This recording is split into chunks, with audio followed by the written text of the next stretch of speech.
ونستعينه ونستغفره ونؤمن به ونتوكل عليه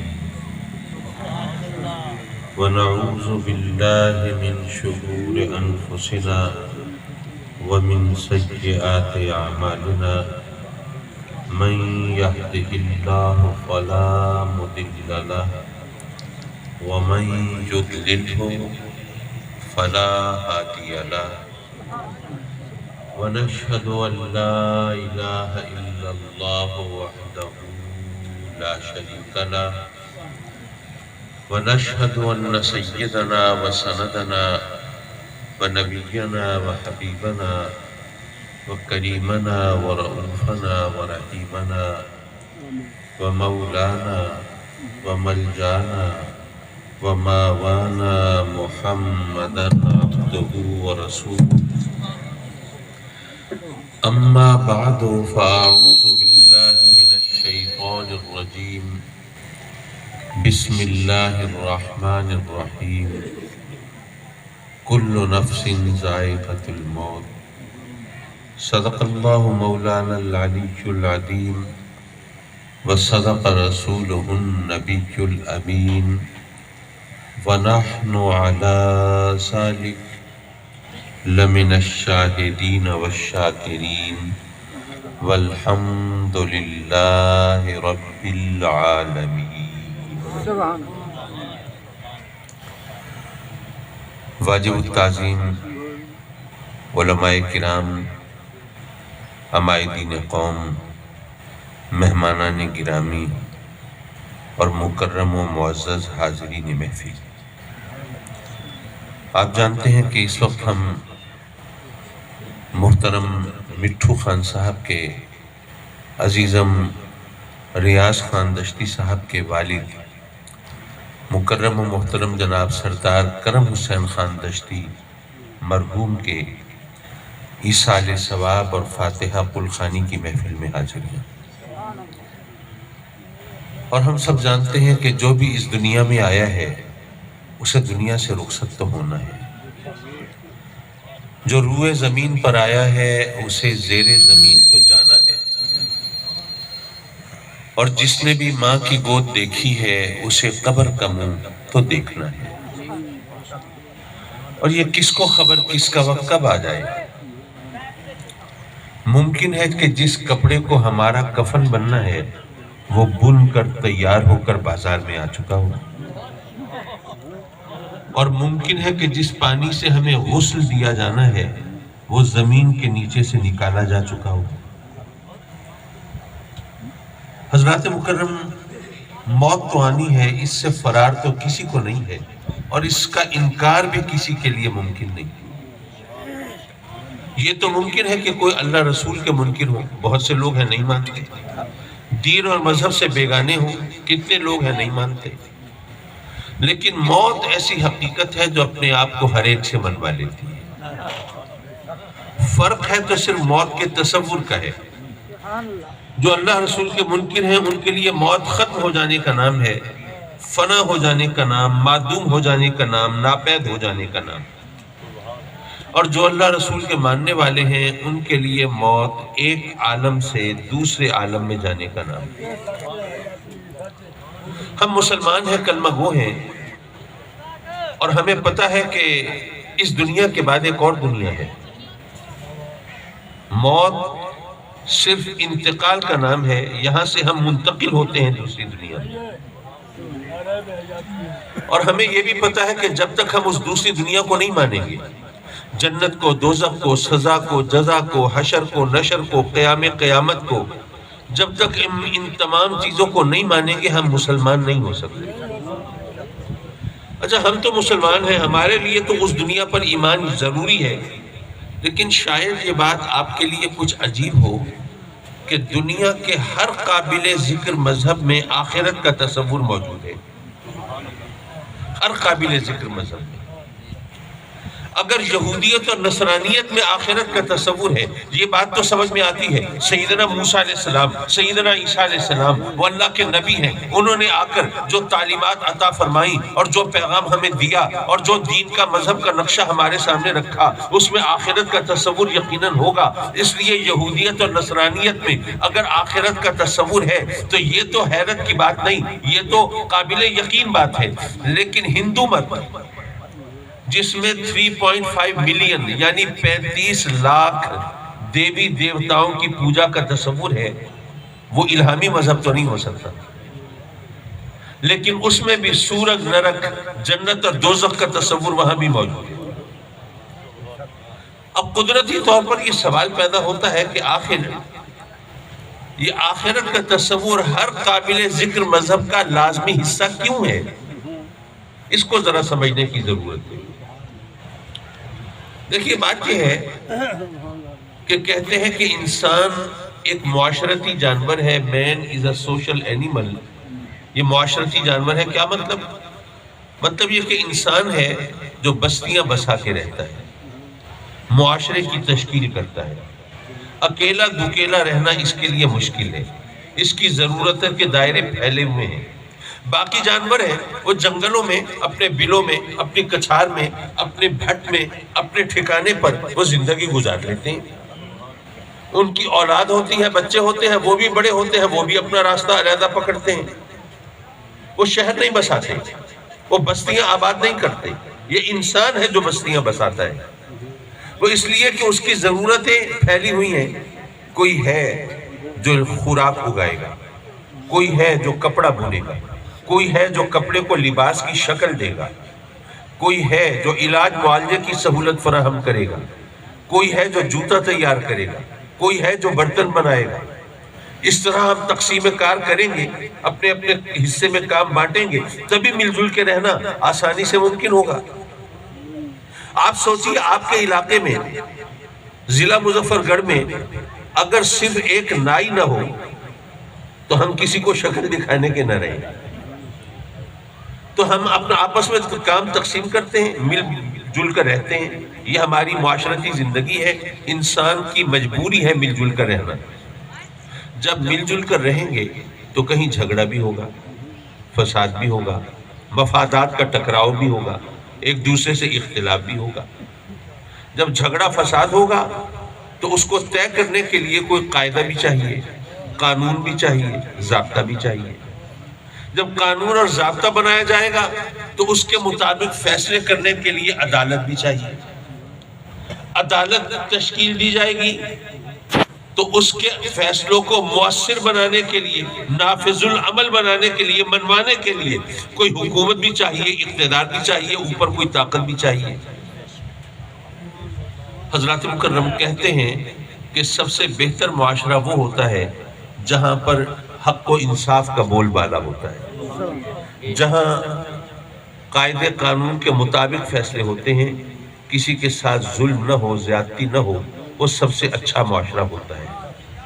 اب ہمارے ہاں انصاف کے ساتھ جو کچھ ہوتا ہے وہ مرثیہ پڑھنے کی میرا خیال ہے ضرورت تو نہیں ہے، ہم سب جانتے ہیں۔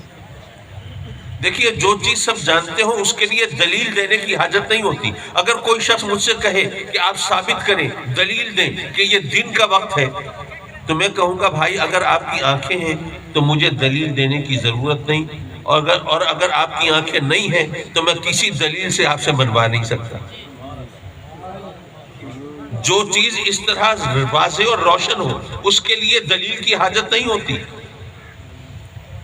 ہم دیکھتے ہیں جہاں ججوں کو بلیک میل کیا جاتا ہو، جہاں قانون کو اپنی مرضی کے مطابق موڑ لیا جاتا ہو، جہاں جعلی دستاویزات اور جھوٹے گواہوں کی مدد سے کیس کی شکل مسخ کر دی جاتی ہو، اور انتہائی معذرت کے ساتھ جہاں پر ہمارے انتہائی قابل اور سمجھدار وکیل سچ کو جھوٹ اور جھوٹ کو سچ ثابت کرنے کی صلاحیت سے مالا مال ہو، جہاں پر انصاف برائے فروخت ہو، وہاں پر جو کچھ ہوگا عدالتوں میں اور جو کچھ فیصلے ہوں گے وہ ہمارے سامنے ہیں۔ چلیے ہمارے ملک میں یہ رونا رو سکتے ہیں آپ، لیکن وہ جو مہذب ممالک کہلاتے ہیں، جن کی مثالیں لی جاتی ہیں، جو انسانی حقوق کے علمبردار کہلاتے ہیں، کیا وہاں پر ہمیشہ انصاف ہوتا ہے؟ ایسا تو نہیں ہے، بلکہ وہاں پر جو ناانصافی اور ظلم ہوتا ہے اس کی تو پھر کوئی مثال بھی نہیں ملتی۔ آپ نے سنا ہوگا عراق پر چڑھائی کا بہانہ کیا بنایا تھا؟ ویپنز آف میس ڈسٹرکشن، یعنی بڑے وسیع و عریض پیمانے پر تباہی پھیلانے کی آلات ہیں عراق کے پاس۔ عراق جو ہے وہ دنیا کی سلامتی کے لیے خطرہ ہے، عراق کو فوراً لگام دینی چاہیے، اس سے وہ خطرناک ہتھیار چھین لینے چاہیے، ورنہ وہ دنیا کو تباہ کر دے گا۔ یہ پروپیگنڈا کیا گیا، یہ لوگوں کے سامنے بات رکھی گئی، اور اس بہانے وہاں عراق پر حملہ کر دیا گیا اور لاکھوں مسلمانوں کو شہید کر دیا گیا، لاکھوں مسلمانوں کو۔ لیکن حاصل حصول کچھ ہوا؟ کوئی ایک ہتھیار ایسا نکلا؟ ایک بھی نہیں۔ اور مزے کی بات یہ ہے کہ کسی نے معذرت کا ایک جملہ بولنے کی زحمت گوارا نہیں کی۔ لاکھوں افراد بیچارے خون میں نہا گئے، جان سے گئے۔ وہ جناب امریکہ کی اس پالیسی، چاہے وہ تیل پر قبضہ کرنے کی پالیسی تھی یا جو کچھ بھی تھا، وہ اس کا شکار ہوئے۔ اسی طرح آپ کے پڑوس میں افغانستان میں 20 سال تک جو ظلم رہا، کس طرح وہ کارپٹ بمبنگ، یعنی اس طرح بم برسائے گئے کہ جس طرح یعنی کوئی زمین کا چپا خالی نہ ہو، ہر جگہ بم گرے۔ یہ تو اللہ نے ان کی مدد کرنی تھی کہ یہاں سے امریکہ ذلیل و خوار ہو کے نکلا، لیکن بہرحال وہاں پہ جس طرح مسلمانوں کا قتل عام ہوا وہ بھی دنیا جانتی۔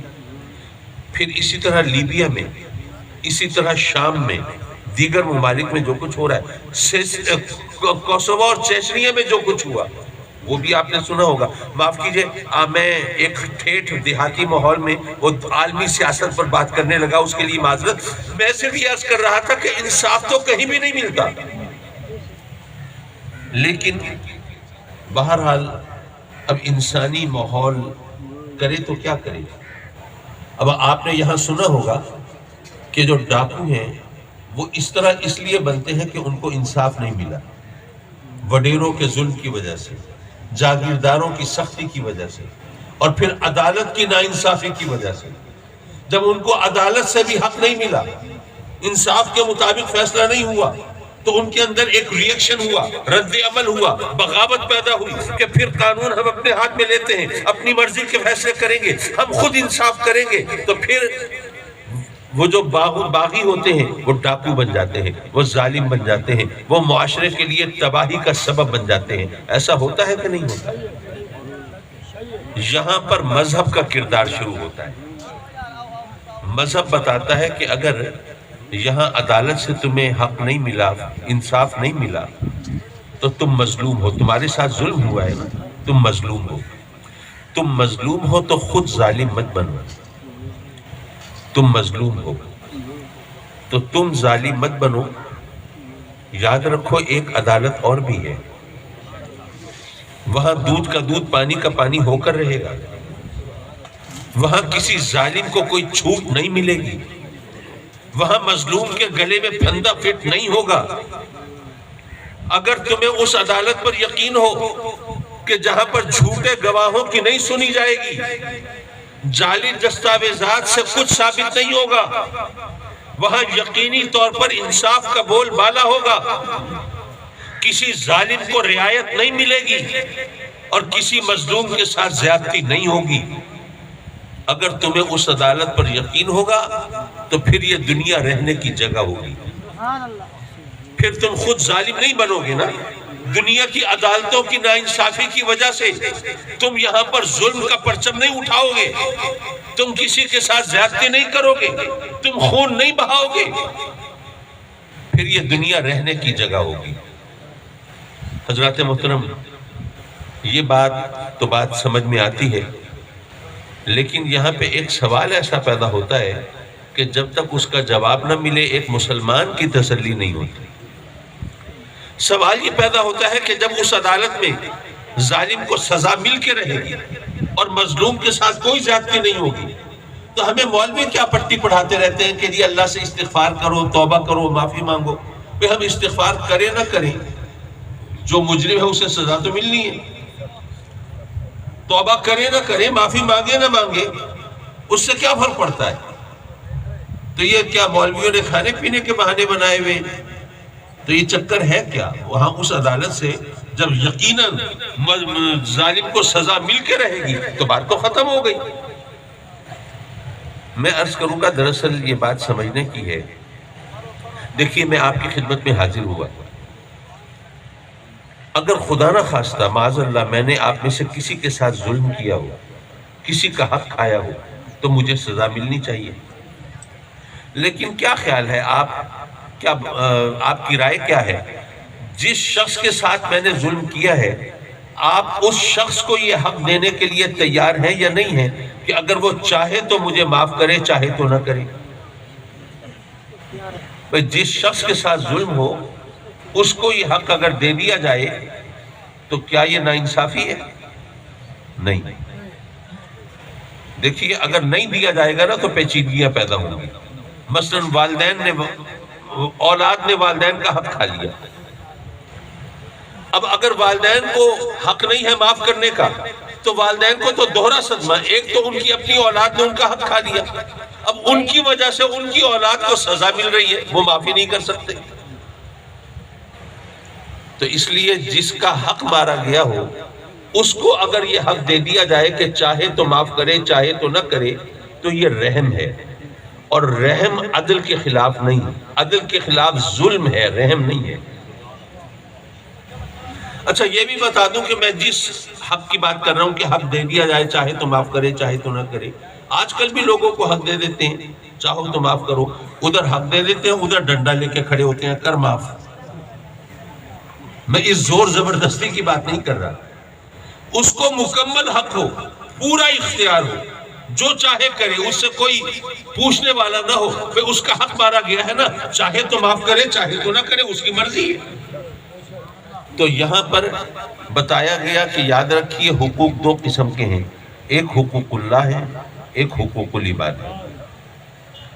جو حقوق اللہ ہے وہ اللہ چاہے گا تو معاف کر دے گا، وہ اللہ چاہے گا تو معاف کر دے گا، لیکن حقوق العباد معاف نہیں ہوں گے جب تک وہ بندہ معاف نہ کرے جس کا حق کسی نے مارا ہے۔ اور یہاں پر یہ بھی عرض کر دوں کہ رب کائنات نے ایک بات پہلے بتا دی کہ اے میرے بندو، میرا ایک حق ایسا ہے جو میں معاف نہیں کروں گا۔ وہ کیا ہے؟ اگر کسی نے میرے ساتھ شرک کیا تو اس کو معاف نہیں کروں گا، باقی میرے جتنے حقوق ہیں میں چاہوں گا تو معاف کر دوں گا، لیکن حقوق العباد معاف نہیں ہوں گے جب تک وہ بندہ معاف نہ کرے جس کا حق کسی نے مارا ہے۔ اچھا آج کل ماشاءاللہ یہ حقوق اللہ کے حوالے سے ہمارے دانشور، ہمارے سکولرز سوشل میڈیا پر، الیکٹرانک میڈیا پر یہ آ کر الٹی سیدھی پٹی پڑھاتے ہیں، کہتے ہیں کہ جی حقوق اللہ کی فکر نہ کرو، وہ تو معاف ہو ہی جائیں گے، ان کی فکر نہ کرو۔ وہ رحمان ہے نا، وہ رحیم ہے، وہ تواب ہے، وہ ستار ہے، وہ غفار ہے، اور دوسری بات یہ ہے کہ اس کو کوئی فرق نہیں پڑتا نا، تمام کائنات اس کی بارگاہ میں سجدہ ریز ہو جائے اس کی شان میں کوئی اضافہ نہیں ہوتا، اور تمام کائنات اس کی منکر ہو جائے اس کی شان میں کوئی کمی نہیں آتی۔ تو اس لیے چونکہ اسے فرق نہیں پڑتا اس لیے اپنے حق تو معاف کر ہی دے گا، بس بندوں کے حقوق کی فکر کرو، معاف کیجئے۔ یہ بھی شیطان کا چکر ہے۔ ہمارا ایمان ہے اللہ چاہے گا اپنے حق معاف کر دے گا، کوئی شک نہیں، لیکن وہ چاہے گا تو معاف فرمائے گا نا۔ لیکن وہ کیوں چاہے گا؟ اگر ہم اپنے گناہوں پر نادم ہوں گے تو چاہے گا نا، آنکھوں سے شرمندگی کے آنسو بہیں گے تو چاہے گا نا، ہم اس سے توبہ کے معافی کے خواستگار ہوں گے تو معاف کرنا چاہے گا نا، ہم اس کے در رحمت پہ دستک دیں گے تو اپنی رحمت سے کرم فرمائے گا اور معاف فرمائے گا نا۔ لیکن اگر ہم نے ہمیشہ اس کی رحمت کی بجائے اس کے قہر و غضب کو دعوت دی ہو، ہمیشہ سرکشی کی ہو، نافرمانی کی ہو، ہماری آنکھوں میں شرمندگی نہ ہو، ہم نے کبھی معافی کی درخواست ہی نہ کی ہو، پھر وہ کیوں معاف فرمائے گا؟ اپنے حقوق وہ چاہے گا تو معاف فرما دے گا، لیکن اس کی چاہت کے لیے بھی ہمیں کچھ کرنا ہوگا نا۔ تو یہ جو توبہ استغفار کی بات کرتے ہیں وہ اس کی چاہت کے لیے کرتے ہیں تاکہ وہ ہمیں اپنے کرم سے اپنے حقوق معاف فرما دے، لیکن بہرحال حقوق العباد معاف نہیں ہوں گے جب تک بندہ معاف نہ کرے۔ اچھا ایسا بھی تو ہو سکتا ہے کہ کوئی اللہ کا محبوب بندہ ہے، مقبول بندہ ہے، اس سے پیگے بڑھانے والا، اس کے قرب کے درجات اور مراحل طے کرنے والا، اب انسان ہے نا، خطا کا مطلع ہے، اب وہ اللہ کا کوئی محبوب بندہ جان بوجھ کر تو کسی بندے کا حق نہیں مارے گا، لیکن انسان ہے، غلطی ہو جاتی ہے، کبھی سوچنے میں سمجھنے میں غلطی ہو جاتی ہے، حق کا فیصلہ کرنے میں غلطی ہو جاتی ہے، اس سے کہیں غلطی ہو گئی، کسی بندے کا حق اس کے ذمے نکل آیا، پھر کیا ہوگا؟ ویسے تو وہ قادر مطلق ہے، جو چاہے سو کرے، اس کی بارگاہ میں کسی کو دم مارنے کی مجال نہیں، لیکن نہیں، اس نے جو قانون بنایا ہے خود بھی اس کی پاسداری فرمائے گا، خود معاف نہیں فرمائے گا، اگرچہ وہ اس کا محبوب بندہ ہے، اس کا پیارا بندہ ہے، لیکن جس بندے کا حق اس کے ذمے ہے اس کو بلائے گا اور اس سے فرمائے گا کہ دیکھ میرے اس بندے کے ذمے تیرا ایک حق نکلتا ہے، اگر تو یہ اپنا ایک حق اس کو معاف کر دے تو مجھ رب کائنات کے جتنے حق تیرے ذمے نکلتے ہیں میں تجھے معاف کرتا ہوں۔ وہ بندہ تو خوشی سے اچھلنے لگے، مولا یہ ایک حق معاف کرنے سے تو اپنے سارے حق معاف کر دے گا، میں نے نمازیں نہیں پڑھی تھی، روزے نہیں رکھے تھے، حلال حرام میں گڑبڑ کی تھی، تیری نافرمانی کی تھی، حکم عدولی کی تھی، جو اپنے سارے حقوق معاف کرتا ہے، مولا مجھے یہ سودا دل و جان سے منظور ہے۔ تو اپنے محبوب بندوں کو بھی وہ اس طرح معافی دلائے گا، خود معاف نہیں فرمائے گا۔ یہاں دنیا میں صاحبان اختیار، اثر و رسوخ والے لوگ، وہ بعض اوقات اپنی مونچھوں پہ تاؤ دے کے، گردن اکڑا کے، سینہ تان کے، وہ کیا کہتے ہیں اپنی بولی میں، تڑی لگاتے پھرتے ہیں کہ یہ جو کمی کمینے ہیں ان کی اوقات اور حیثیت کیا ہے، یہ بیچارے یہ درخواستیں دیتے رہیں، چیختے رہیں، چلاتے رہیں اور جناب فریاد کرتے رہیں، یہ ان کا اگر میں نے حق مار لیا ہے، میں نے اگر ان کی زمین ہتھیا لی ہے، یا اگر رقم دبا لی ہے، یا اگر عورت بھگا لی ہے، یہ کیا کر سکتے ہیں، یہ ان کی اوقات کیا ہے، ہمارے دینے پر تو پولیس بھی نہیں آ سکتی، M N A M P A بھی ہماری خوشنودی کے طلبگار ہوتے ہیں۔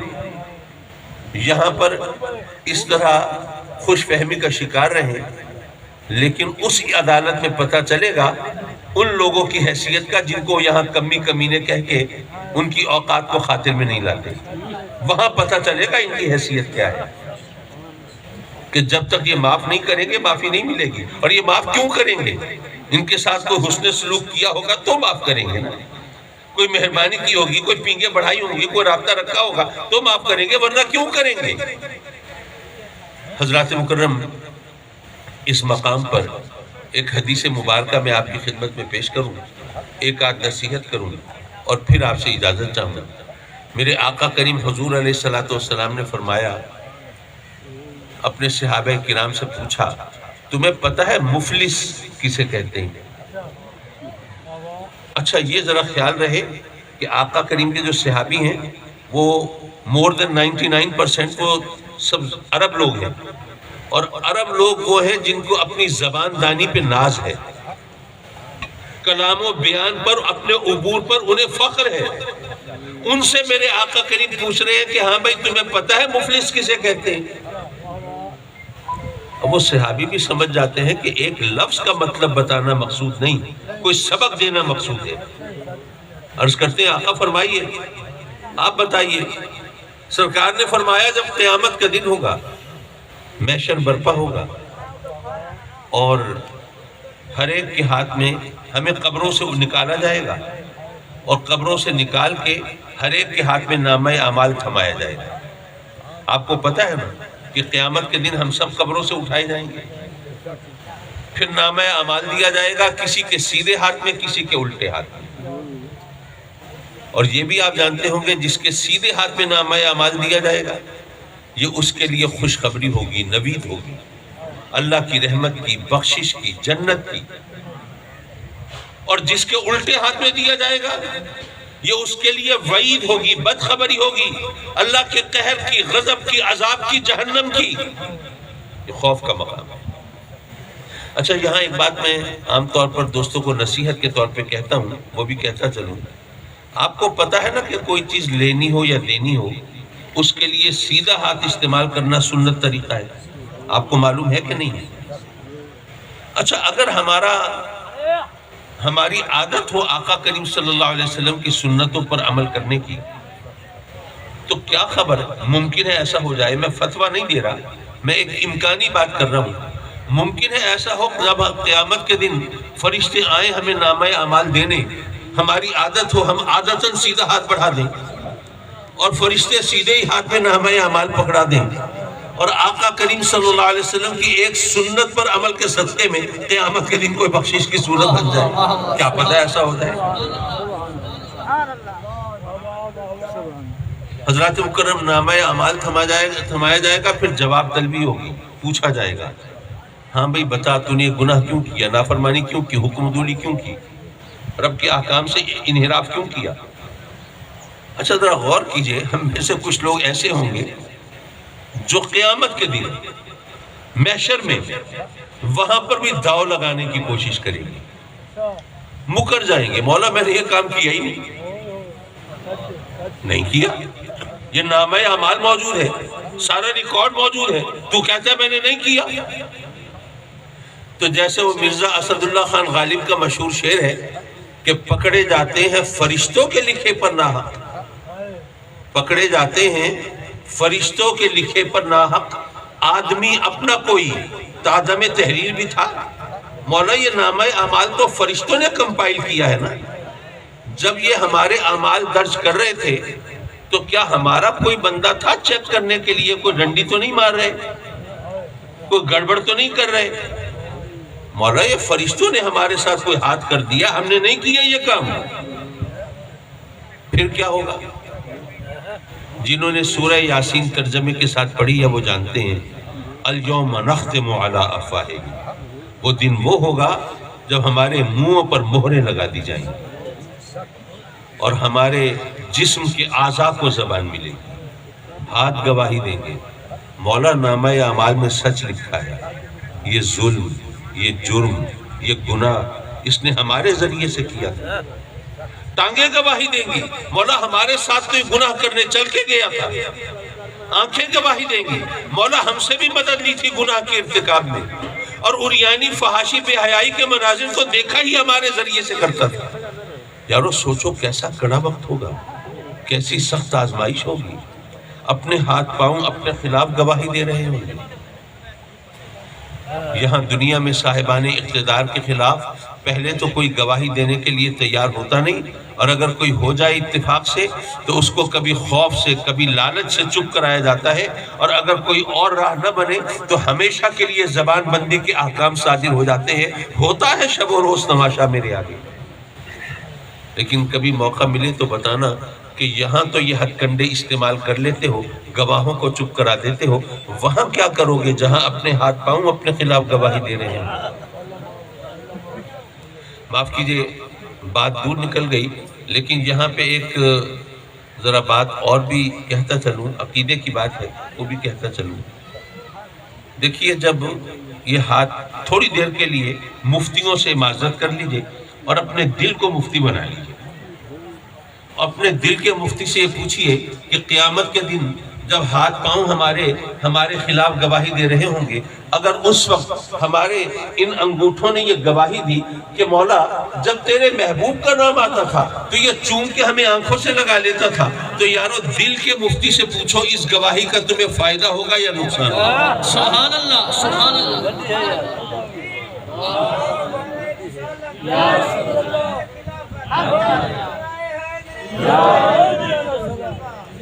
بس وہ دل کے مفتی کی بات پر تم عمل کر لیا کرو. اور میں اس قسم کی باتیں میں کرتا نہیں ہوں، لیکن صرف ذوق کی بات تھی، میں نے کہا کہ میں کہہ دوں تاکہ کیا پتا کس کو رہنمائی مل جائے. حضرات مکرم میں حدیث مبارکہ پیش کر رہا تھا آپ کے سامنے کہ آقا کریم صلی اللہ علیہ وسلم نے پوچھا اپنے صحابہ کرام سے کہ تمہیں پتہ ہے مفلس کسے کہتے ہیں؟ عرض کی آقا آپ فرمائیے. فرمایا کہ جب قیامت کا دن ہوگا اور ہمیں قبروں سے نکالا جائے گا اور نامہ اعمال تھمایا جائے گا تو میرے آقا کریم نے فرمایا کہ ایک شخص ایسا ہوگا، ایسے بے شمار ہوں گے لیکن میرے آقا کریم مثال کے طور پر ایک شخص کا ذکر فرما رہے ہیں.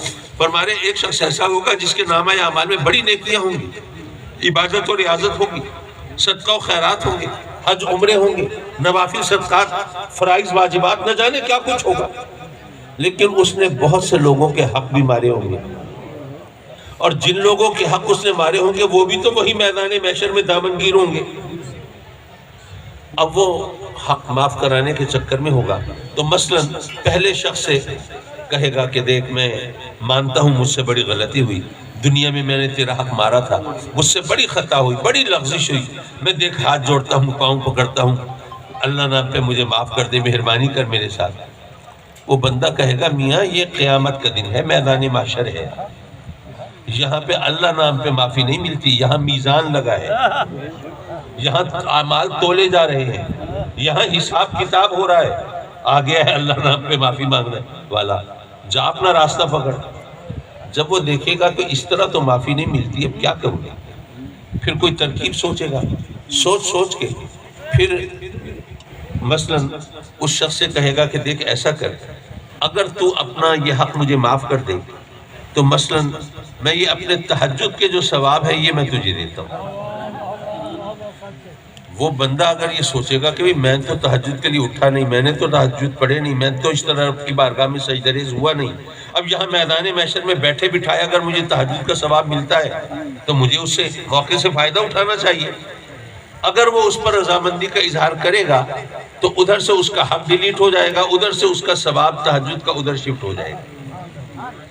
اسی طرح باقی لوگوں سے جن کے حق مارے ہیں ان کے پاس جائے گا معاف کرانے کے لیے۔ اب جیسے جیسے حق مارے ہوں گے ویسا ویسا ثواب دینا پڑے گا، کسی کو صدقات کا، کسی کو خیرات کا، کسی کو نوافل کا، کسی کو مستحب کاموں کا، کسی کو فرائض کا، واجبات کا، سنن کا، کسی کو حج کا، عمرے کا، نہ جانے کون کون سے ثواب دینے ہوں گے۔ میرے آقا کریم صلی اللہ علیہ وسلم فرماتے ہیں کہ پھر ایک وقت ایسا آئے گا کہ حقوق معاف کراتے کراتے اس کی ساری نیکیاں ختم ہو جائیں گی، تمام نامہ اعمال صاف ہو جائے گا، لیکن ابھی بھی اس کے ذمے کچھ لوگوں کے حقوق ہوں گے۔ اب کیا کرے؟ دینے کو کچھ ہے نہیں، اب سودے بازی کیسے ہو؟ اب تو وہی منت سماجت، وہی آہوزاری، جا کے وہی راستہ اختیار کرے گا۔ دیکھ میں مانتا ہوں مجھ سے بڑی غلطی ہوئی، بڑی خطا ہوئی، دیکھ میں بہت شرمندہ ہوں، میں کان پکڑتا ہوں، میں ہاتھ جوڑتا ہوں، میں پاؤں پکڑتا ہوں، مہربانی کر معاف کر دے، تو اس کو وہی جواب ملے گا کہ میاں یہ میدان محشر میں اس طرح مہربانیاں نہیں ہوتی، یہاں تو ہر چیز کا حساب کتاب ہو رہا ہے، اس طرح معافی نہیں ملتی، جا اپنا راستہ پکڑ۔ اب وہ سوچے گا میرے پاس کچھ دینے کو تو نہیں، اب کروں تو کیا کروں؟ وہ دماغ لڑائے گا تو ایک اور ترکیب اس کے ذہن میں آئے گی۔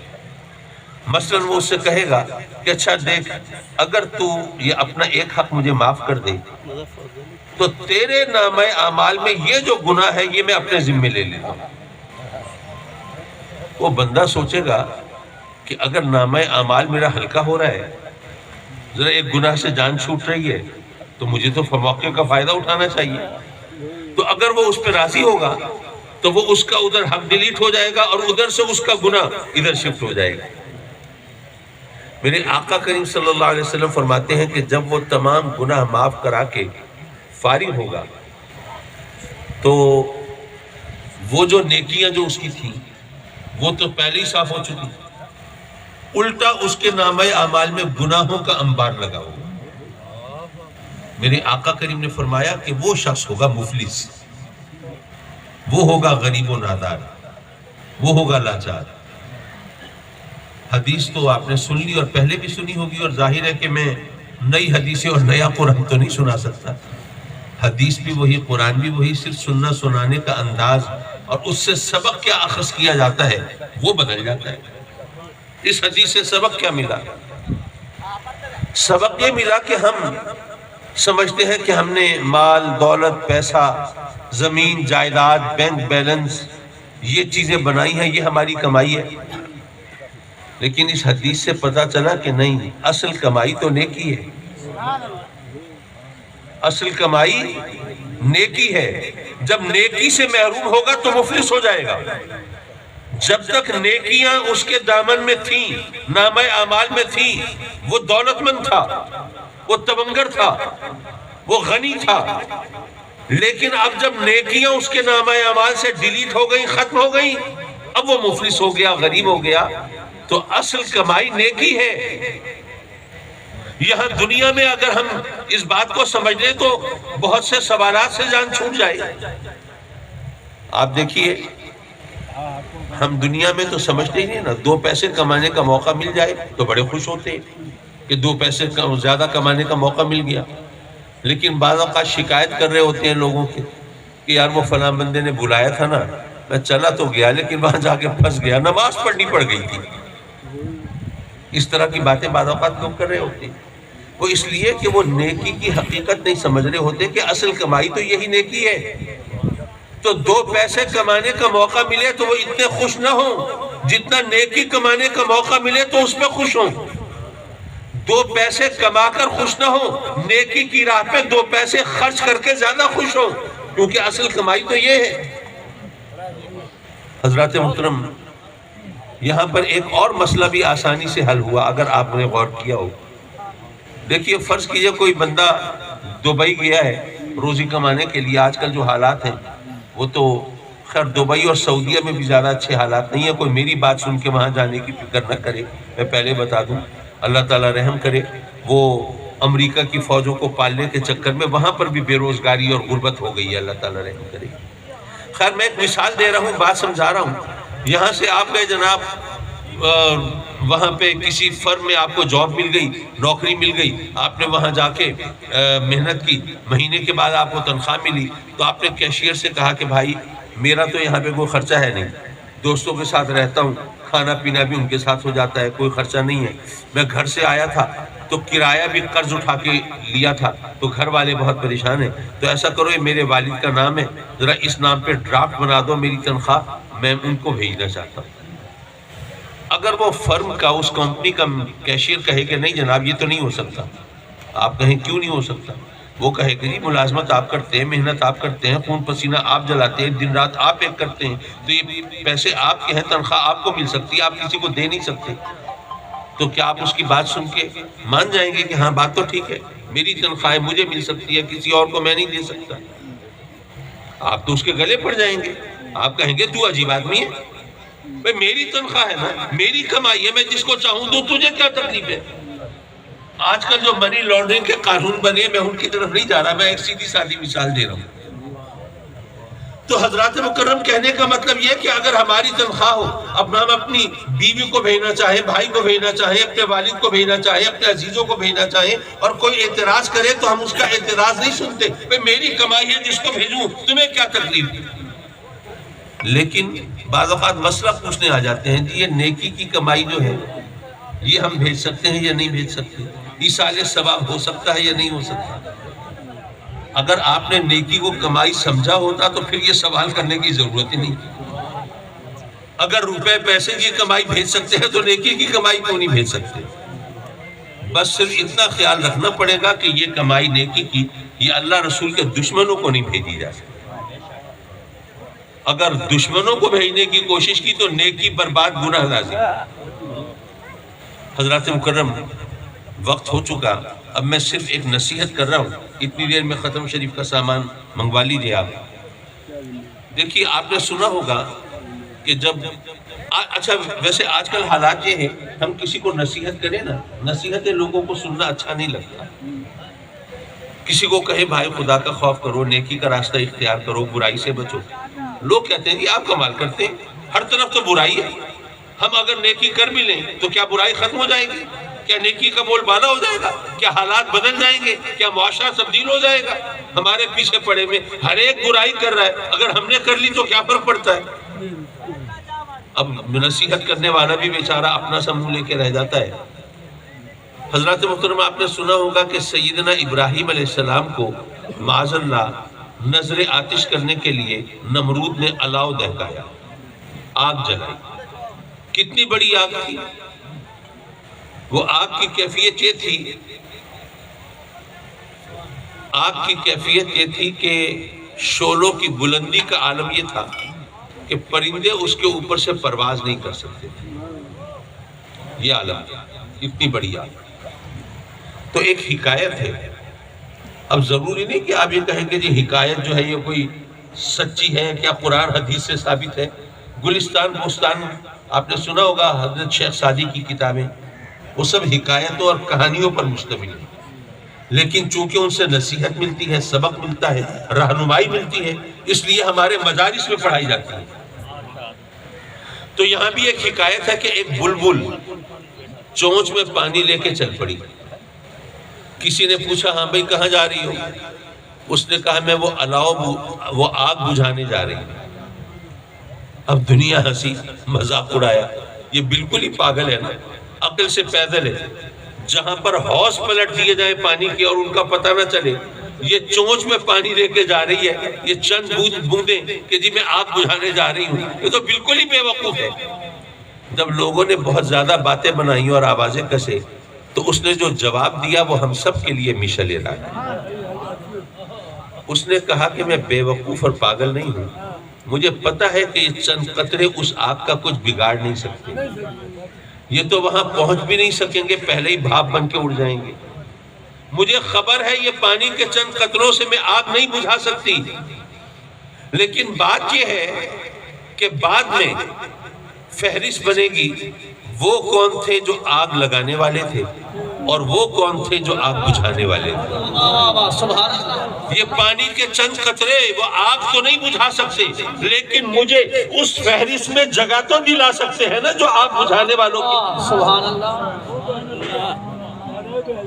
حضرات محترم، اگر ہم نیکی کا راستہ اختیار کریں، ممکن ہے فرق نہ پڑے، ممکن ہے حالات میں تبدیلی نہ ہو، ویسے تو میرا ایمان ہے کہ فرق پڑتا ہے، چراغ سے چراغ جلتا ہے۔ بھئی آپ کا اپنے گھر پر تو زور چلتا ہے نا، اگر آپ کے بچے نیکی کی راہ اختیار کریں گے تو آپ کے پڑوسی، آپ کے ہمسائے، آپ کے عزیز، آپ کے رشتہ دار، آپ کے دوست، آپ کے احباب، ان میں سے نہ جانے اللہ کس کو ہدایت دے دے آپ کو دیکھ کے وہ بھی نیکی کی راہ اختیار کر لے۔ لیکن چلو ایک لمحے کو مان لیا کوئی فرق نہیں پڑے گا، بھئی دنیا کو فرق نہیں پڑے گا، آپ کو تو پڑے گا نا۔ آپ کا نام اس فہرست میں نہیں ہوگا جو برائی پھیلانے والے ہیں، بلکہ اس فہرست میں ہوگا جو نیکی کے چراغ جلانے والے ہیں۔ حضرات مکرم، بات دراصل یقین کی ہے، ہم یقین کے حوالے سے ڈاماڈول ہیں۔ آپ سے کوئی کہے کہ چولہے میں آگ ڈال دو، ڈالتے ہیں؟ کوئی بھی نہیں ڈالے گا، پاگل بھی نہیں ڈالے گا۔ لیکن جہنم کی آگ سے ہم جتنا بچنے کی کوشش کرتے ہیں یہ ہم سب کو پتہ ہے۔ کیا مطلب؟ کیا اس کا مطلب یہ لیا جائے کہ ہماری نظر میں جہنم کی آگ کی کوئی حقیقت نہیں؟ یا یہ مطلب لیا جائے کہ ہمارے خیال میں جنت کی آگ اتنی بھی نہیں جتنی چولہے کی آگ ہوتی ہے؟ اگر کوئی ایسا ویسا مطلب لیں گے تو ایمان خطرے میں پڑ جائے گا۔ اس لیے مطلب وہ لینا چاہیے جس سے کم از کم ایمان تو محفوظ رہے۔ یہ دراصل ہماری ایک فطری کمزوری ہے، ایک بشری کمزوری ہے۔ ہماری ایک مجبوری یہ ہے کہ ہمیں جتنا یقین آنکھوں دیکھی بات پر ہوتا ہے نا، اتنا سنی سنائی بات پہ نہیں ہوتا۔ چولہے کی آگ تو ہماری آنکھوں کے سامنے روشن ہے نا، وہ شعلوں کی لپک اور چمک، وہ آگ کی تپش اور حدت ہم محسوس کر رہے ہیں، لیکن جہنم کی آگ ہم نے دیکھی نہیں ہے، وہ ہمارے مشاہدے میں نہیں ہے، ہمارے خیال میں ہے، عقیدے میں ہے، تصور میں ہے، گمان میں ہے، لیکن مشاہدے اور تجربے میں نہیں ہے۔ تو یہ ہماری ایک بشری کمزوری ہے۔ حضرات مکرم، اس محفل کی مناسبت سے چلیے یہاں ایک بات اور کہتا چلوں۔ حضرات مکرم، قرآن مجید میں جہاں رب کائنات نے ہمیں والدین کی خدمت کا حکم دیا، والدین کے ساتھ حسن سلوک کا حکم دیا، والدین کو اف تک نہ کہو، والدین کی خدمت کرو، تو آپ دیکھیں حفاظ سے پوچھیں تو ساتھ ہی اللہ نے اپنی عبادت کا حکم بھی دیا۔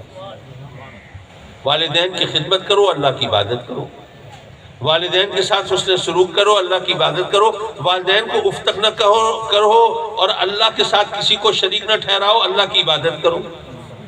تو قدرتی طور پر سوال پیدا ہوتا ہے کہ آخر اللہ کی عبادت اور والدین کی خدمت، ان دونوں میں قدر مشترک کیا ہے؟ ان دونوں کا ذکر اکٹھا کیوں کیا گیا ہے؟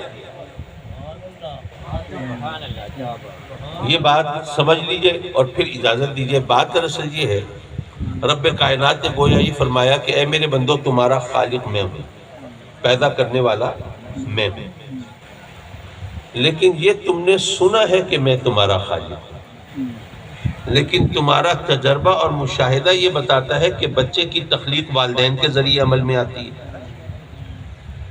اب تمہارا تجربہ مشاہدہ یہ بتاتا ہے، آنکھوں دیکھی بات یہ ہے کہ بچے کی ولادت والدین کے ذریعے ہے، اور سنی ہوئی بات یہ ہے کہ تمہارا خالق میں ہوں۔ تو اے میرے بندو، جو تمہارے تجربے اور مشاہدے کے مطابق تمہاری تخلیق کے ذمہ دار ہیں، اگر تم ان کی خدمت نہیں کرتے تو جو جس کے بارے میں صرف سنا ہے کہ وہ تمہارا خالق ہے، پھر اس کی عبادت کیسے کرو گے؟ اسی بات کو ایک اور ذریعے سے بھی سمجھا جا سکتا ہے۔ رب کائنات نے گویا ہی فرمایا کہ اے میرے بندو، تمہارا رب میں ہوں، پروردگار میں ہوں، پالنہار میں ہوں، لیکن یہ تم نے سنا ہے کہ تمہیں پالنے والا میں ہوں۔ دیکھا یہ ہے کہ تمہاری پرورش تمہارے والدین کرتے ہیں، تمہاری ماں ہے، تمہیں بھوکا، تمہاری بھوک مٹانے کے لیے خود بھوکی رہ سکتی ہے، تمہیں آرام پہنچانے کے لیے خود اپنی باہوں کا جھولا جھلا کے آرام پہنچاتی ہے، سردیوں کی طویل ٹھنڈی راتوں میں خود ٹھنڈے گیلے بستر پہ لیٹ کر تمہیں اپنی آغوش کی گرمی پہنچاتی ہے۔ اسی طرح تمہارا باپ ہے، تمہاری ضرورتیں پوری کرنے کے لیے، تمہارا پیٹ بھرنے کے لیے، تمہاری خواہشات کی تکمیل کے لیے زمانے کے سرد و گرم کا سامنا کرتا ہے، کبھی جھڑکیاں سنتا ہے، کبھی محنت مزدوری کرتا ہے، ملازمتیں کرتا ہے، نہ جانے کیا کن کن مسائل اور مصائب کا سامنا کرتا ہے تاکہ تمہیں مشکل نہ ہو۔ تو اے میرے بندو، جن کو تم اپنی آنکھوں سے اپنی پرورش کے لیے دکھ سہتا دیکھتے ہو، تکلیفیں اٹھاتا دیکھتے ہو، اگر تم ان کی خدمت نہیں کرو گے تو جس کے بارے میں صرف سنا ہے کہ وہ تمہارا پالنے والا ہے، پھر اس کی عبادت کیسے کرو گے؟ اور یہاں پر ایک بات اور بھی ہے، قرآن مجید میں رب کائنات نے ارشاد فرمایا، مشرکوں کے جھوٹے خداؤں کو برا نہ کہو، مشرکوں کے جھوٹے خداؤں کو برا نہ کہو۔ کیوں؟